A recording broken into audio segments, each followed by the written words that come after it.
O senhor ganha quanto, senhor José? Ué, quanto eu ganho? Salário mínimo. Mas o que faz desse salário mínimo? Olha o que eu faço. Metade eu pago remédio.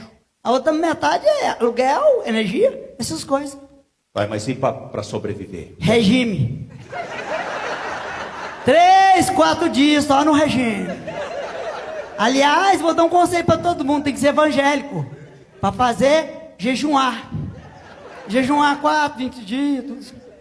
O senhor consegue ficar 3 dias se alimentar? Na hora, bebendo água ali, ó. Se tiver uma farinha, você come só. Mas nada. Eu admiro a força de vontade do senhor, viu? Admiro.